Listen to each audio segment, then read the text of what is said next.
بیٹی کی پہچان میں ہو جاتی، اور پھر اس قبیلے پہ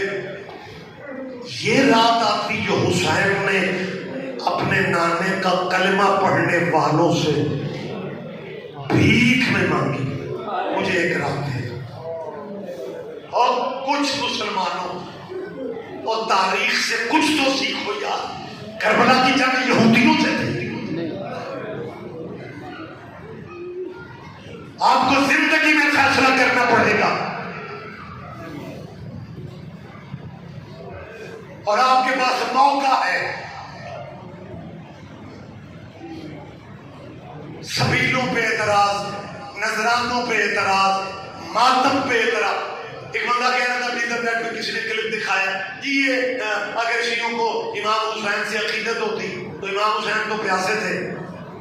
تو یہ پانی کیوں پلا رہے ہیں بھائی، پیاسے رہو۔ اور بچے دیکھتے ہیں تو صرف انہیں پریشان کرنے کے لیے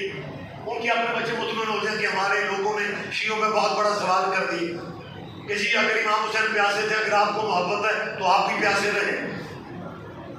پہلی بات تو یہ ہے کہ سبیلے لگانے والے صرف شیعہ نہیں ہیں،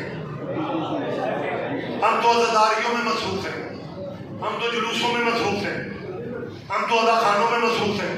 میں سیالکوٹ سے پڑھ کے نکلا تھا، میرا خیال ہے کہ 70 مقامات پہ حسین کے نام کی سبیل، اور روک روک کے لوگوں کی منتیں کر کے پلانے والے۔ مسلمانوں تمہارے بچے تھے،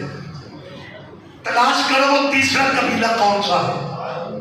جو صحابیوں کے پردے میں یزید کا دفاع کر رہا ہے۔ مگر میں اہل سنت و پنجتن کے نوکر، اہل سنت و پنجتن کے غلام ہیں، اور اگر وہ مولانا کلپ والے کے چاہتے ہیں کہ ہم نے بڑا تیر مارا ہے اور یہ کہہ دیا ہے کہ جی اگر انہیں امام حسین سے پیار ہوتا تو یہ پانی کیوں سڑکوں پہ گلیوں میں پلاتے، یہ سبیلے کیوں لگاتے؟ اور سبیلے لگانے والے حسین کے نام پہ لوگوں کو پانی پلا پلا